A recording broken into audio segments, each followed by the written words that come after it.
Good evening and welcome to the Starliner Mission Control in Houston, where teams are preparing for the autonomous undocking and departure of the uncrewed Boeing Starliner spacecraft from the International Space Station.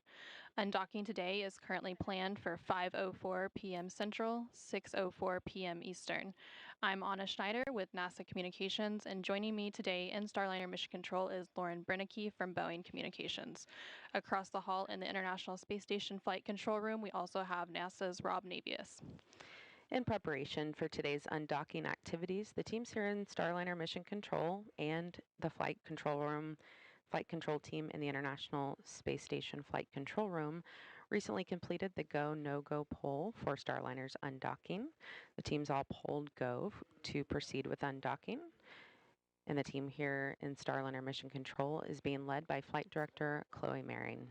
Today's undocking will set Starliner on its path home for landing at White Sands Space Harbor in New Mexico, targeting approximately 11 p.m. Central, Friday, September 6th, midnight Eastern on Saturday. NASA astronauts Butch Wilmore and Sunny Williams flew to the International Space Station in June as part of NASA's Boeing crew flight test, lifting off atop a United Launch Alliance Atlas V rocket from Space Launch Complex 41 at the Cape Canaveral Space Force Station in Florida on June 5th. The Starliner spacecraft docked to the International Space Station on June 6th. During the June 6th rendezvous, NASA and Boeing identified helium leaks and experienced issues with the Spacecraft Reaction Control System, or RCS, thrusters as Starliner approached the station. Since then, engineering teams have completed a significant amount of work, including reviewing a collection of data, conducting flight and ground testing, hosting independent reviews with agency propulsion experts, and developing various return contingency plans. The uncertainty and lack of expert concurrence did not meet the agency's safety and performance requirements for human spaceflight, thus prompting the NASA decision to return Boeing Starliner spacecraft to Earth without astronauts Butch Wilmore and Sunny Williams aboard. The uncrewed return allows NASA and Boeing to continue gathering testing data on Starliner during its upcoming flight home, while also not accepting more risk than is necessary for its crew. Wilmore and Williams will continue their work formally as part of the Expedition 71 and 72 crew through February of 2025.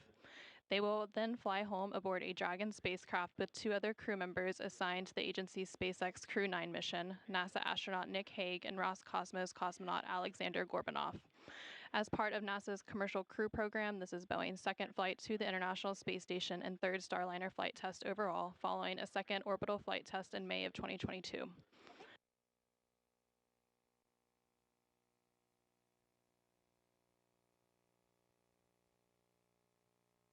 Yesterday, the hatches were closed between Starliner and the International Space Station. There are three hatches that separate the inside of Starliner from the orbiting laboratory: the Starliner hatch and the APAS hatch and Node 2 forward hatch on the station side. Following hatch closure, teams worked through steps to depressurize the vestibule, which is the area between the station hatch and Starliner hatch that were exposed to the vacuumous space prior to docking. Shortly after the go, no-go poll earlier today, where the joint teams here in the Starliner Mission Control and the International Space Station Mission Control polled go for undocking, NASA astronaut Sunny Williams called down to the flight control team on Space to Ground to share some words with the team before Starliner's departure later today. We'll go ahead and replay that exchange for you now. Station Houston, Space to Ground 2 for Starliner undock status. Go ahead, we're with you. Hey, Sunny, both the Starliner and ISS flight control teams have pulled go for undock at this time. The expected undock time is 22:04. Okay, copy, 22:04. Hey, you know, we're just looking at the flight control roster and like, wow, it is the all-star team. You guys, it is the time to bring Calypso home. You have got this. We have your backs, and you've got this. Bring her back to Earth. Good luck. Sunny and Butch, this is Chloe. Just on behalf of the entire MO team, I know the other flight control teams around the building, we thank you for your endless support over the years. We've enjoyed every training event and every meeting. We remember every setback and every revelation with you. The teams on the ground have worked countless hours over the last few weeks, months, and for a group of us, years to bring Calypso back, and we're ready to do that today. We wish you the best of luck in your increment. and sunny. I will make sure the right people have your coming home song ready to play on Space to Ground when it's time for you guys to come home. Good luck and thank you.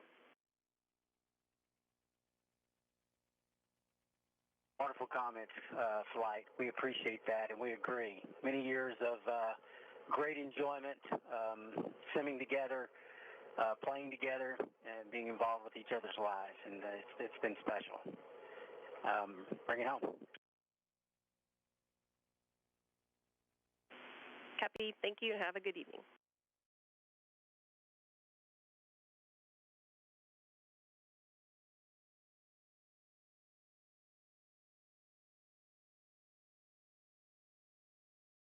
We are now just over 13 minutes away from today's planned undocking. As we continue to approach that undocking, you can see the team here and the Starliner mission control team working in tandem with the ISS flight control room across the hallway. Just before we came on the air here, the teams opened up the helium manifold to check Starliner's leak rate. Everything looks good. The teams say the rate remains steady, and we have plenty of margin for the rest of the flight. So let's talk a little bit about what is coming up. At around 5:02 p.m. Central, 6:02 Eastern, we are going to be listening for the authority to proceed for undocking. After the ATP, or authority to proceed, is issued for undocking, the hooks on the NASA docking system will begin to open. There are 12 hooks that seal the surfaces between the docking system and the ISS International Docking Adapter, or the IDA. Once all of those hooks are open, springs on Starliner's docking ring will push the spacecraft away from the space station. So again, we're expecting that undocking at 5:04 p.m. Central, 6:04 Eastern. And then just a few seconds later, at about 5 meters out, our first separation burn.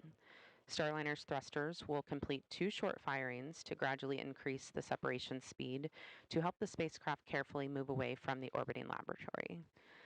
The command given to Starliner will be to back straight away to the 200-meter mark, but then a few seconds later, a second command will be given before it gets too far to change that path and head up higher than station.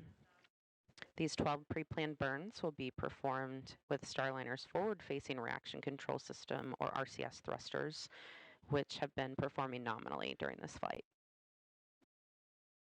Starliner will then begin a breakout burn, which will take the spacecraft forward and above the station. During this burn sequence, Starliner's thrusters will perform a series of 12 short firings. This entire sequence will take about 5 minutes to complete and will allow Starliner to quickly break out to outside of the approach ellipsoid, or AE.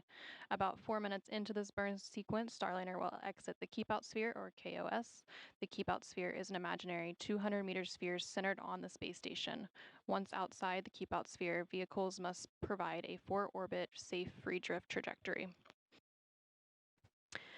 Around 5:10 p.m. Central, that automated breakout sequence will be completed. And then just 15 minutes later, we will be out of the approach ellipsoid. The approach ellipsoid is in the same family as the keep-out sphere, but this time it is an imaginary 3-dimensional ellipsoid around the space station. Vehicles outside the approach ellipsoid have to be on what we call a 24-hour safe free drift trajectory, and that means the spacecraft would not cross over that imaginary line for at least 24 hours, even if it lost all maneuvering capabilities. Once outside the approach ellipsoid, joint operations between the Starliner Mission Control and International Space Station Flight Control Room will conclude, and Starliner will be on a path back to Earth.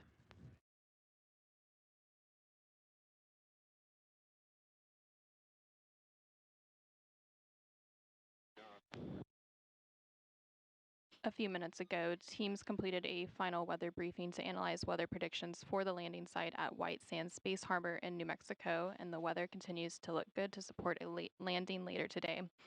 As part of the departure preparations for Starliner, mission managers completed a series of operational and weather checks. Yesterday, 24 hours before undocking, NASA analyzed the weather predictions for the landing site, and there are several different weather criteria that must be met, including winds at the selected landing site must be approximately 13 miles per hour or 12 knots or less when uncrewed, and ground temperatures must be warmer than 15 degrees Fahrenheit, and the cloud ceiling must be at least 1,000 feet. 1 nautical mile of visibility is also required, and the area must be clear of precipitation, thunderstorms, and lightning within an approximately 22-mile radius. A final weather check will also take place before the spacecraft's deorbit burn, which is currently scheduled for 10:17 p.m. Central, 11:17 p.m. Eastern. And following the weather briefing, the navigation and docking lights on Starliner were turned on. The LADARs were confirmed to operate, and the RAL cards were enabled for departure. The LADARs, or laser detection and ranging lasers, create a 3D picture of the International Space Station for Starliner's computers to help the spacecraft guide itself around the ISS when it's flying close to the station. The LADAR system was developed and tested in orbit aboard the Space Shuttle as they docked with ISS. The RAL cards, or Remote Analog Interface Unit, gathers data on the status and health of critical spacecraft systems during all phases of the mission. This allows the important systems information to be stored aboard the spacecraft so engineers can review it once the spacecraft lands.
We're now just over 6 minutes away from the planned undocking at 5:04 p.m. Central. As we continue to stand by for Starliner's departure from the International Space Station, I'll hand it over to NASA's Rob Navius for an update from the International Space Station Flight Control Room. Thanks, Anna. Here in the Space Station Flight Control Room at the Johnson Space Center in Houston, the flight control team led by Flight Director Anthony Varia is in the final moments before the expected undocking of Starliner from the forward port of the Harmony module on the International Space Station. Once the undocking is complete and Starliner has exited the approach ellipsoid that you heard Lauren describe just a moment or two ago, the 9 crew members on board the station, led by Commander Oleg Kononenko, will begin their sleep period. They're going to be moving into an off-duty period on Saturday. The vacancy of the forward port of Harmony will open up that port for the beginning of 2 crew rotations over the next several weeks.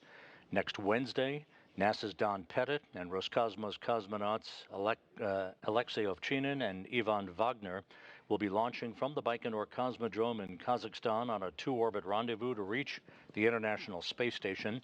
That will swell the station's population to 12 and begin an 11-day handover with NASA astronaut Tracy Dyson and Kononenko and Nikolai Chub, who will be departing the station on September 23rd. A day later, if everything goes as planned, NASA's Nick Hague and Roscosmos cosmonaut Alexander Gorbanov will be launching from the Cape Canaveral Space Force Station on the SpaceX Crew Dragon Freedom. They will be a 2-man crew to reach the International Space Station and provide the orbital Uber, if you will, for Butch Wilmore and Sonny Williams to come home on next February, with Wilmore and Williams completing what is expected to be about a 262-day mission. Meanwhile, the Crew 8 crew, Matt Dominic, Mike Barrett, Jeanette Epps, and Alexander Grabenkin, are in the final weeks of their mission on board the station. They are planning to depart after a 5-day handover with Haig and Gorbanoff. That handover will lead the way for a departure on or around October 1st. The Crew 8 crew will then be coming home to bring the station back to its complement of 7 crew members. So with that, we're about 3.5 minutes away from the planned undocking of Starliner. We'll be watching carefully. It will take about 21.5 minutes from undocking for Starliner to exit the approach ellipsoid that you heard Lauren describe a moment ago. That's that 2.5 mile long by 1.2 mile wide corridor, if you will, the neighborhood of the International Space Station. So we'll be following along as Starliner begins its journey home and a landing at midnight Eastern Time at the White Sands Space Harbor in New Mexico. With that, we'll turn it back to you, Anna, in the Starliner control room. Station Houston, Space to Ground 2 for Starliner undock status.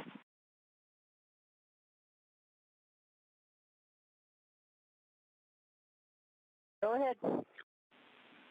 ISS and Starliner flight control teams remain go for an on-time undock at 22:04. Please perform 1.106 cruise CST 100 approach and departure monitoring steps 2.2 and 2.3. Verbally call Houston when physical step is confirmed. Be advised that NDS hook motors are driving. Space-to-space comm may be ready.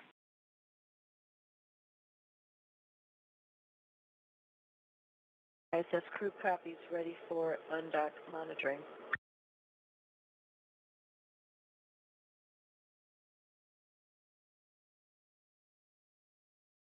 Thank you, Rob. And we just heard some conversation between the crew on the International Space Station and the teams here in the Starliner Mission Control, confirming that we are continuing to be go for an undock in just under 2 minutes from now at 5:04 p.m. Central, 6:04 p.m. Eastern. We are standing by for the command of the undock ATP or authority to proceed.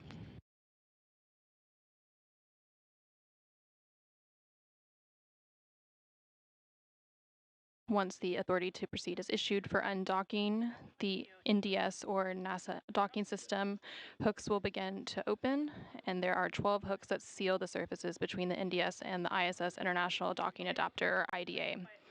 Once all 12 hooks are open, springs on Starliner's docking ring will push the spacecraft away from the space station.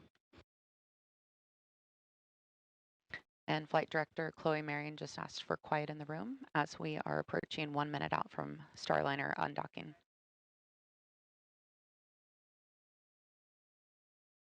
And we just heard confirmation that the umbilicals are retracting and hooks are beginning to drive.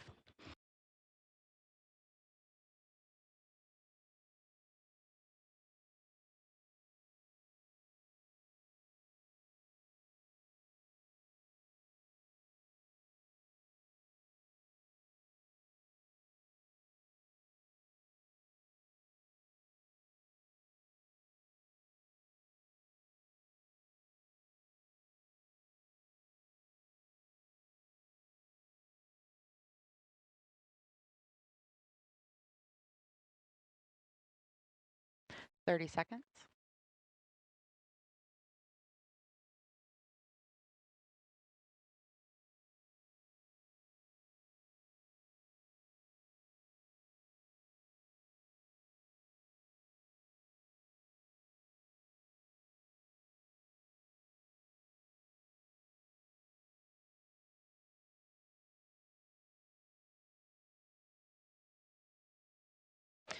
Separation confirmed. Starliner is now backing away from station and starting its return to Earth.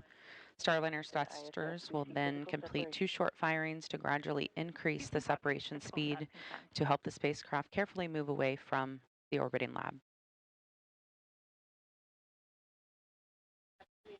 The vehicle is now about 2 meters away from the International Space Station. At the time of undocking, Starliner and the International Space Station were flying approximately 260 statute miles over central China.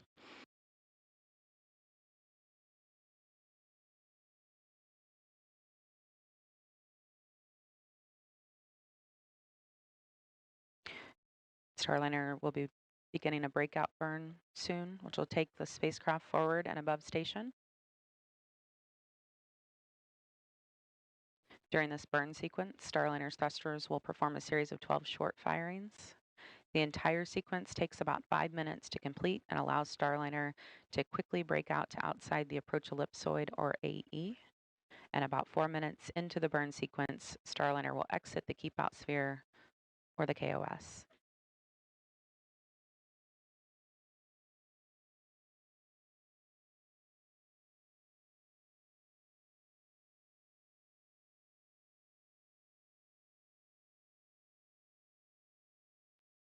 And you can see those thrusters firing there on the left of your screen as Starliner backs away from space station.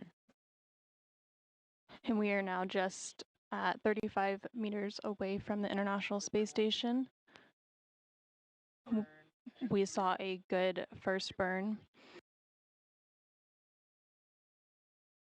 Houston, ISS thrusters enabled. Confirmation, all 27 jets have fired. Houston copies, ISS thrusters enabled. And you're seeing the light show there on your screen.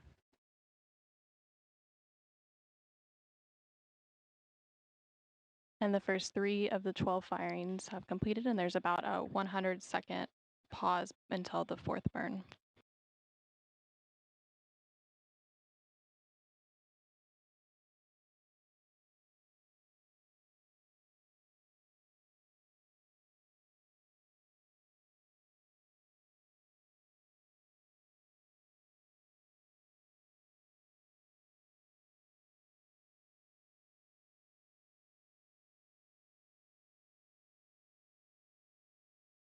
Starliner is about 60 meters away.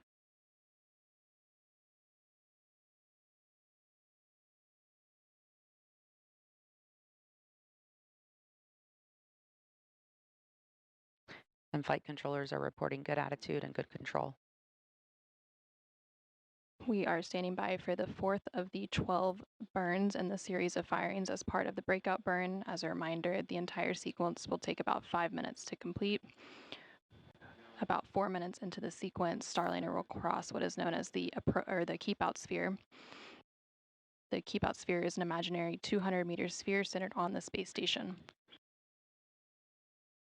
We are 15 seconds away from the 4th burn in the series of 12.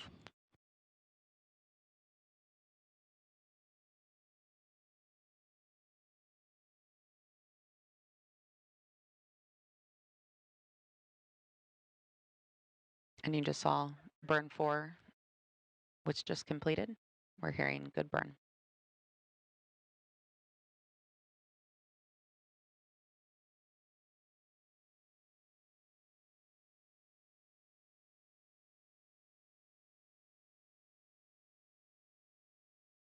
And the 5th burn in that sequence of 12 just completed, and it was a good burn.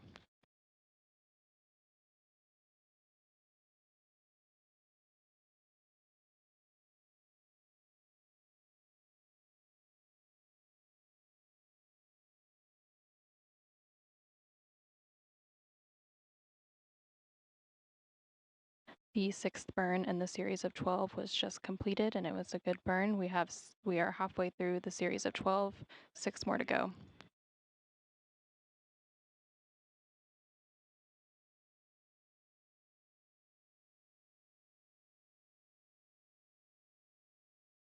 You might be able to see some of those lights on the front of Starliner, a red and a green and a white.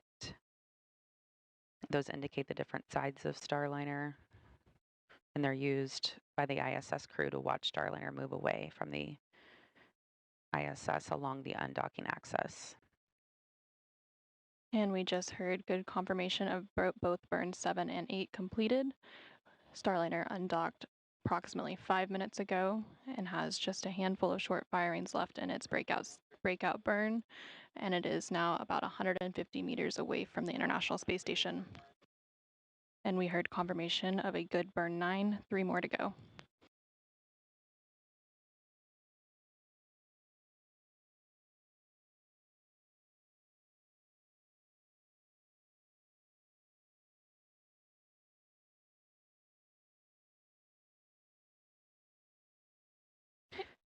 Burn 10, good burn.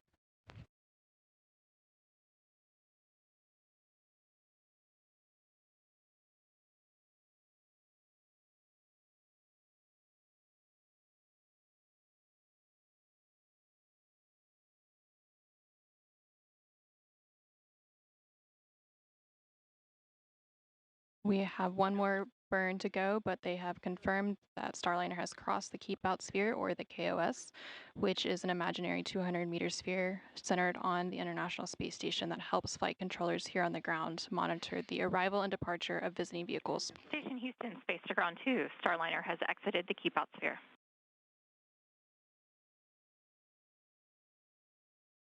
Copy, she's exited the Keep Out Sphere.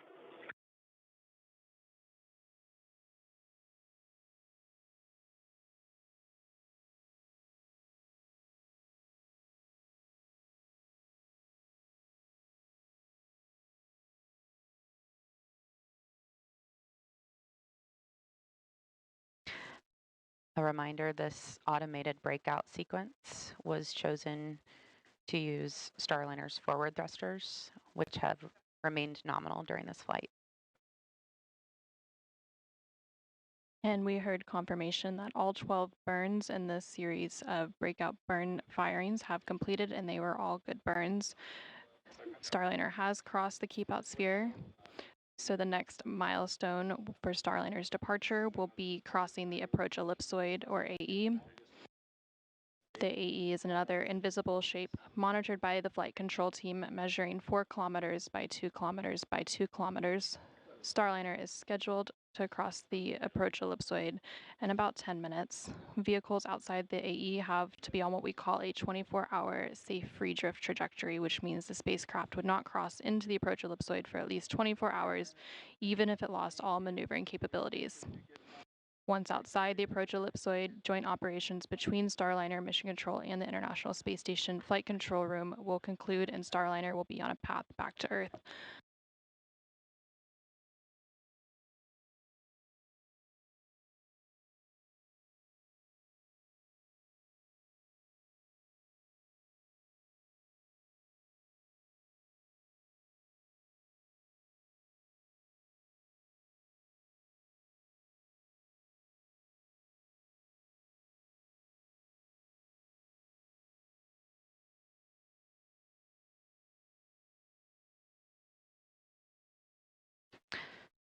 We're now taking a look from the VESTA system, which stands for Vision-Based Electro-Optical Sensor Tracking Assembly. It's a bit of a mouthful, so we like to call it VESTA. And this is a look from Starliner back at the International Space Station.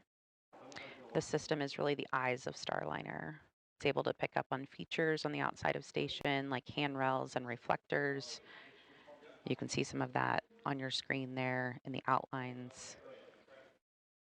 And it's the way to assess Starliner's position and attitude. It also gives the ground teams a very accurate look at Starliner's location relative to the station. So earlier we were taking a look from the station back at Starliner. Now we're looking from Starliner back at station.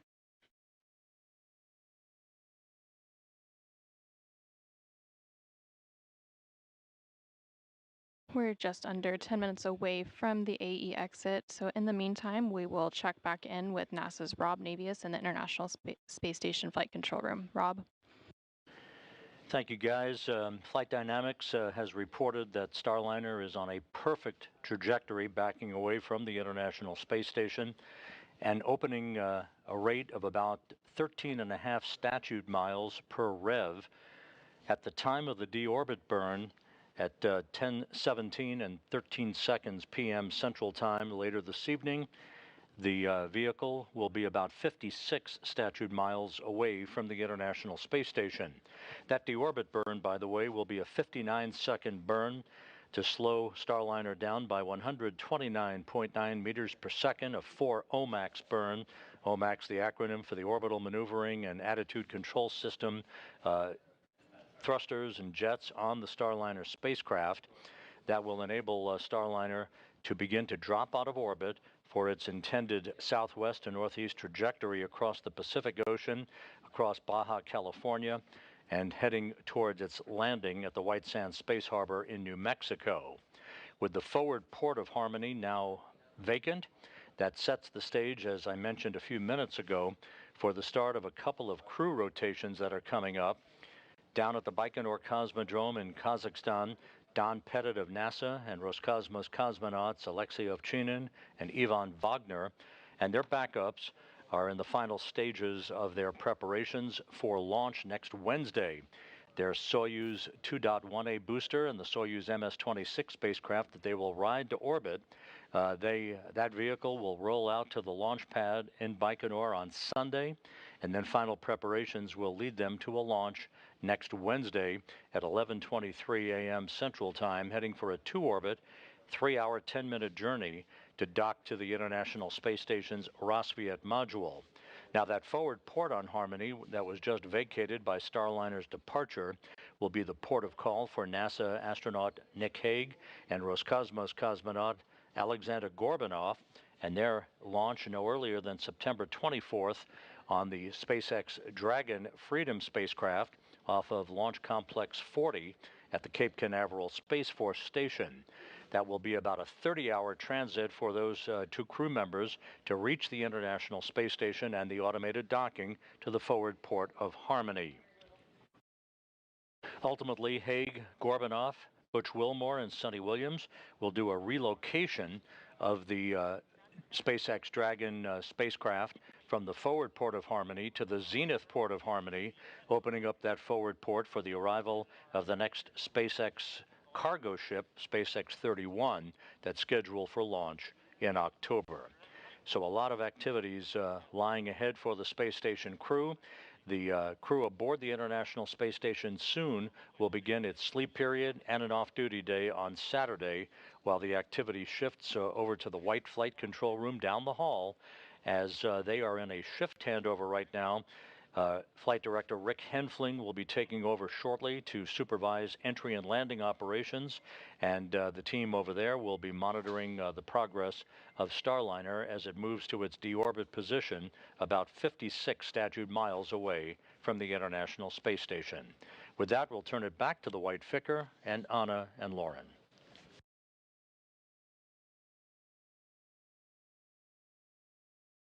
Thank you, Rob. Starliner is now about 750 meters away from the International Space Station as it continues to make its way to the approach ellipsoid exit. Again, that approach ellipsoid exit is targeted for 5:25 and 30 seconds p.m. Central Time, 6:25 and 30 seconds p.m. Eastern Time, and everything continues to proceed as planned with Starliner's departure and return back to Earth.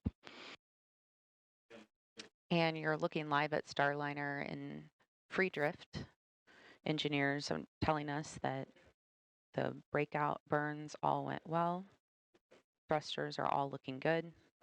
Everything is nominal as we continue up and around space station and head back to Earth. Again, Starliner undocked just a short while ago from the International Space Station at 5:04 p.m. Central, 6:04 p.m. Eastern, as the space station and Starliner were flying approximately 260 statute miles over central China. And shortly after that physical separation, Starliner's thrusters completed 2 short firings to gradually increase the separation speed and help the spacecraft carefully move away from the orbiting laboratory as part of the separation burns. And then Starliner began the breakout burn, which was a series of 12 short firings, which allowed the spacecraft to quickly move outside the keep-out sphere, and it is now approaching the approach ellipsoid exit. And once Starliner is outside of the approach ellipsoid, the joint operations between teams here in the Starliner Mission Control and the International Space Station Flight Control Room across the hall will end, and Starliner will be back on its path to Earth.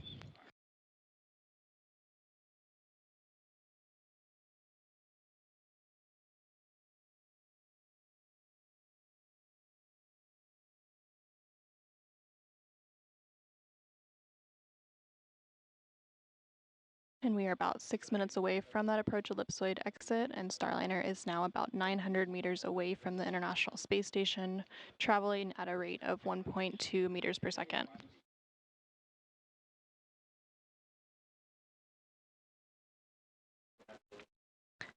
That dot in the center of your screen is Starliner, looking from space station.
We are now about 5 minutes away from the approach ellipsoid exit. Starliner undocked from the International Space Station about 16 minutes ago at 5:04 p.m. Central, 6:04 p.m. Eastern. Starliner is now just over 1,000 meters away from the International Space Station.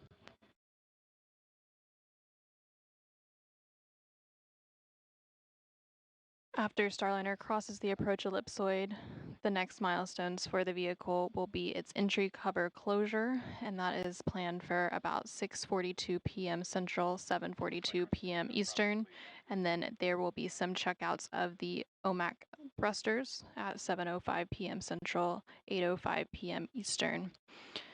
And then after that, we get into the entry and landing coverage, and the go-no-go for the deorbit burn will be at approximately 9:57 p.m. Central, 10:57 p.m. Eastern, following with the deorbit burn about 20 minutes later at 10:17 p.m. Central, 11:17 p.m. Eastern. Again, seeing good views of Starliner leaving the International Space Station. It's that distant dot on your screen. The vehicle is now about 1,120 meters away from the International Space Station.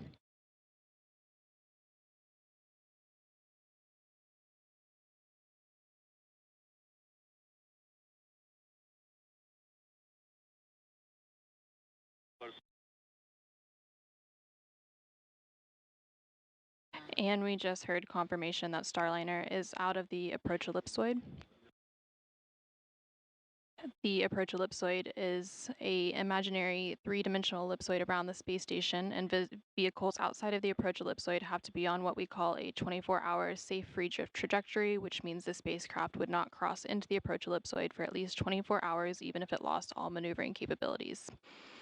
Now that Starliner is outside of the approach ellipsoid, joint operations between the Starliner Mission Control and International Space Station Flight Control Room will conclude, and Starliner is now on a path back to Earth. So once again, Starliner undocked from the International Space Station at 5:04 p.m. Central, 6:04 p.m. Eastern, as the space station was flying 260 statute miles over central China. Shortly after physical separation, Starliner's thrusters completed 2 short firings to gradually increase the separation speed to help the spacecraft carefully move away from the orbiting laboratory. Starliner then began the breakout burn, and Starliner's smaller jets performed a series of 12 short burns to allow the spacecraft to quickly move outside the approach ellipsoid. Starliner again crossed the approach ellipsoid moments ago and is now on its journey home. The next milestones for Starliner ahead of its deorbit burn targeted for 10:17 p.m. include crossing the entry cover, closing the entry cover, and conducting checkouts of the OMAX, or the orbital maneuvering and attitude control thrusters. Those are the bigger jets on Starliner.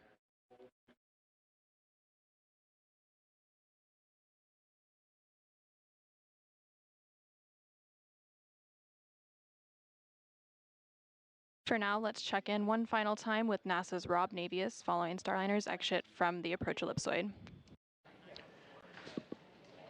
Thank you, guys. Here in the Space Station Flight Control Room, Flight Director Anthony Varia and his team will be remaining on console throughout the course of the evening, keeping a watchful eye on things. Space to run 2 for Starliner status.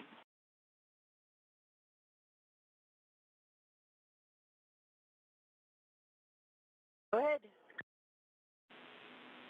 Calypso has exited the approach ellipsoid.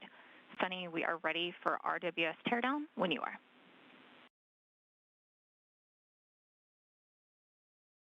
Okay, she's on her way home. Congratulations to the undocked team, and we'll be tearing down the RW. Copies, thanks.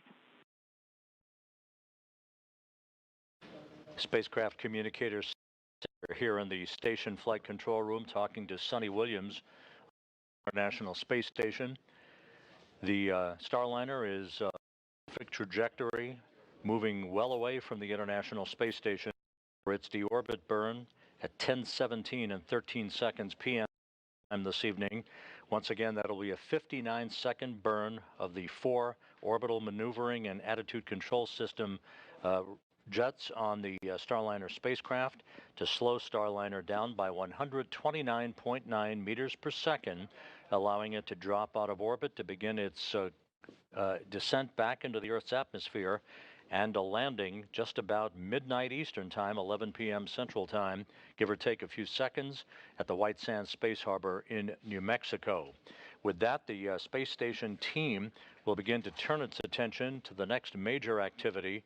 That will be the launch out of the Baikonur Cosmodrome in Kazakhstan on Wednesday of NASA's Don Pettit and Roscosmos cosmonauts Alexei Ovchinin and Ivan Wagner on the Soyuz MS-26 spacecraft that will increase the station's population from 9 to 12, and the beginning of a busy several weeks of crew rotations on the International Space Station, leading to the start of Expedition 72. So with that, we're going to call it a day here in the Space Station Flight Control Room. Turn it back to you guys in the white Flight Control Room down the hall. All right, thank you very much, Rob. Starliner is now on its way back home to Earth and has about a 6-hour journey ahead of landing. We are targeting again around 11 o'clock Central, midnight Eastern for that landing at White Sands Space Harbor in New Mexico. We will resume live coverage of Starliner's deorbit entry and landing beginning at 9:50 p.m. Central, 10:50 p.m. Eastern. Until then, thank you for joining us for Starliner's undocking and departure from the International Space Station. This is Mission Control Houston.